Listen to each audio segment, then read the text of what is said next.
bon ma ñëw ci li nga xamante ni moom moo différencier Real ak Barcelone actuellement gars yi ngeen def jàngat bu baax a baax ngeen déglu bu baax li may wax tey jëlal Valverde nga jël Camavinga nga jël ki nga xam ni moom mooy Vinicius Junior nga jël ki nga xam ni moom mooy Rodrigo Goes ñaata jour laa leen limal nga dem Barça jël ki nga xam ni moom mooy Gavi nga jël ki nga xam ni moom mooy Nico Gonzalez nga jël ki nga xam ni moom mooy Pedri nga jël Ronaldo Araujo nga jël Eric Garcia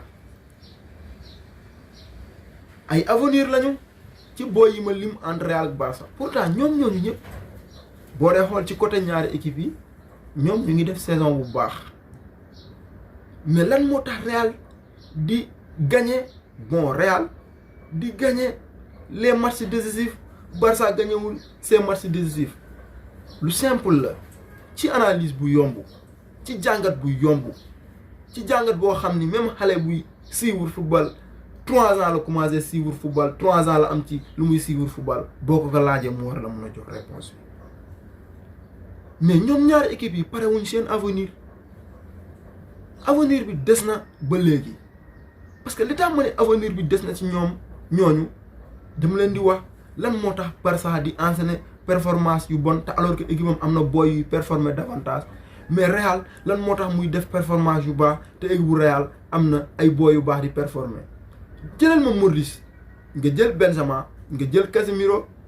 sax peut-être ci effectif Real la bokk parce que daaw nee nañu moom mooy seul joueur boo xam ni ci équipe bi Triple League c'est intransférable bon Casemiro jeune la ba léegi mais da nga may jëlal ki nga xam ni moom mooy Benzema ak Modric nga jëlal ma Thibaut Courtois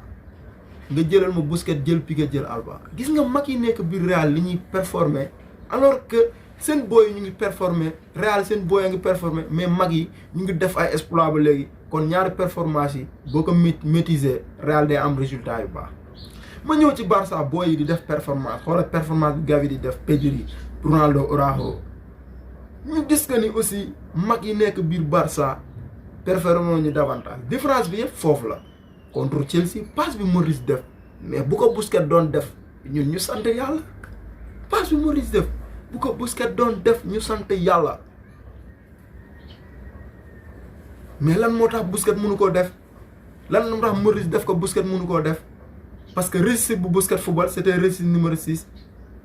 je pense que Frenkie de Jong moo fa waroon football mais Barça ñemeetul sacrifier Busquets pour Frenkie de Jong attention Frenkie mun na dem alors que Modric dina ko def parce que Casemiro était là joueur de 28 ans bu am physique tollu ci ndigg ndëndam bon kon Modric daf ko mun a def parce que am na benn liberté mais tey Busquets mu ngi ci terrain bi mënuñoo produire loolu Frenkie de Jong amul liberté boobu parce que Frenkie c'était pas registre numéro offensif Frenkie construction bi ci suuf la koy commencé di yéegal bal bi di dem ci kaw loolu rek problème mu Real ak Barça gis nañ Frenkie tey jii nii booy ñu bëri Frenkie bu muy nekk Ajax c'était en pole position muy évoluer mais gis nañ ko tey performance am yi c'était en dents de scie parce que si comprendre ngeen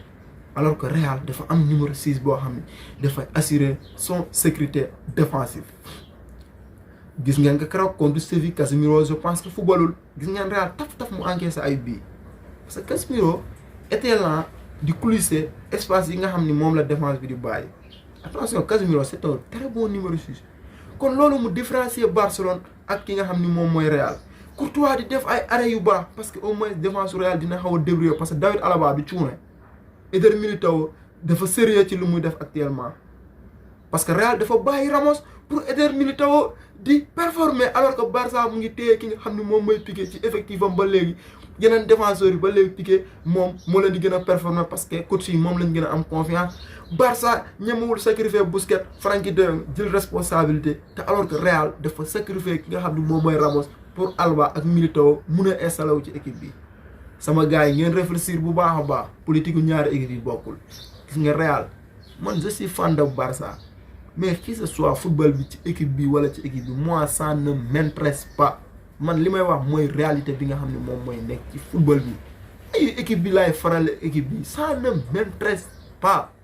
man li ma xam ci football moom laay wax mais le Real bi mu waree sacrifier Ramos pour mu amaat beneen défense da ko war a def Raphaël Varane encore Real bàyyi Varane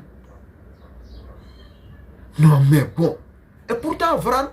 moom défense ay piqué yi actuellement Varane bi ko Real bàyyee buñ ko amoon ñu jël mais lan moo tax Real bàyyi ko gars yi ñaari club yi bokkuñu philosophie ah supporter Barça il faut savoir analyser les choses Real bàyyi Cristiano Ronaldo te pourtant bi Real bàyyee Chris Barça mu ngi bàyyi Messi ci effectif am parce que Chris salaire bi 6 millions d'euros lañ ci waroon yokk Real bàyyi ko alors que Barça di continuer di fayoon Messi ci lu bëri fi mu ko bàyyee sax baaxul parce que club bi dafa nekk en faillite mu koy doog a bàyyi mu fay kër Messi lu seer ñuy dem ñu ñuy remonter alors que Messi Chris bàyyi Real bàyyi na ko gars yi ñu xoolaat jàngat ci ñaari équipe yi bu baax a baax Real bàyyi Ángel Di María mu nekkoon ci feu et flamme mu indi Kempes gars ñu defaat jàngat ci ñaari équipe yi Real Xavi Alonso pourtant Xavi Busquets Xavi Alonso xam nga bi muy dem dese woon na dara mu bàyyi ko Bayern mu indi Toni Kroos alors que Busquets Real bàyyi ko ba léegi te Xavi Alonso moo doon football titulaire Espagne boobu Busquets amul place titulaire ba léegi Busquets gardé effectif am même ki nga xam ni moom mooy Busquets Barça bàyyi ko ci effectif am alors que Real bàyyi na Thiago bàyyi na Xavi Alonso lu yàgg bàyyi na Sergio Ramos Barça bàyyiwaat Piqué ci effectif am gars yi ñu am jàngat ci ñaari équipe yi bu baax a baax Real du Barça Real xam na lu muy defee la manière dont il fait les choses nga bàyyi Chris nga war ko yokkil 6 millions nga ni mënuma ko Ramos nga war ko yokkil ba 12 millions nga ni mënuma ko nga bàyyi ki nga xam ne moom mooy Xavi Alonso nga bàyyi Di María te ba léegi Real mu ngi maintenir kabam parce que daaw Real dafa demi-finale ak Chelsea mu ngi ni demaat na demi-finale c'est bon ils ont remporté 2 super coupes d'Espagne remporté 2 championnats Real mu ngi garder régularité ba léegi mais Barça Real bàyyi joueur Barça bàyyi Busquets ci équipe ba léegi bàyyi Piqué ci équipe bi Alba mu ngi ci équipe bi am ay boy ñuy sacrifier boy yi alors que pour pas yi di jouer boy yi ñoom ñuy sacrifier ay boy te alors que Real bàyyi na fa ay joueurs pour jeunes yi mun a performer davantage ci seen équipe Real li muy def bonul de Real mu ngi def ay mercato yu baax mu ngi bàyyi ay joueurs di installer ay joueurs mais Barcelone administration dégueulasse total. Mais je pense que des boys comme Frenkie de Jong censé être un bon numéro 6 nga bàyyi Busquets nekk au détriment de Frenkie les supporters Barcelone il faut que ces boys ñu réfléchir ñu xool ñaari politique gu Real ak Barça équipe yi bokkuñu mais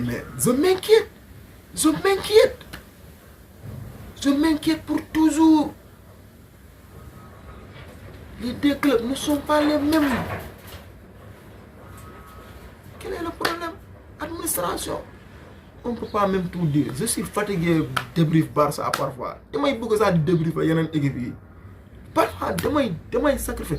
Man, je suis un problème Barça. Billahi, je suis 3 mois, 4 mois. Je suis au Barça niveau. J'en ai sûr que j'ai les capacités. Tous les vétérans là, ils ont installer une bonne équipe de l'avenir.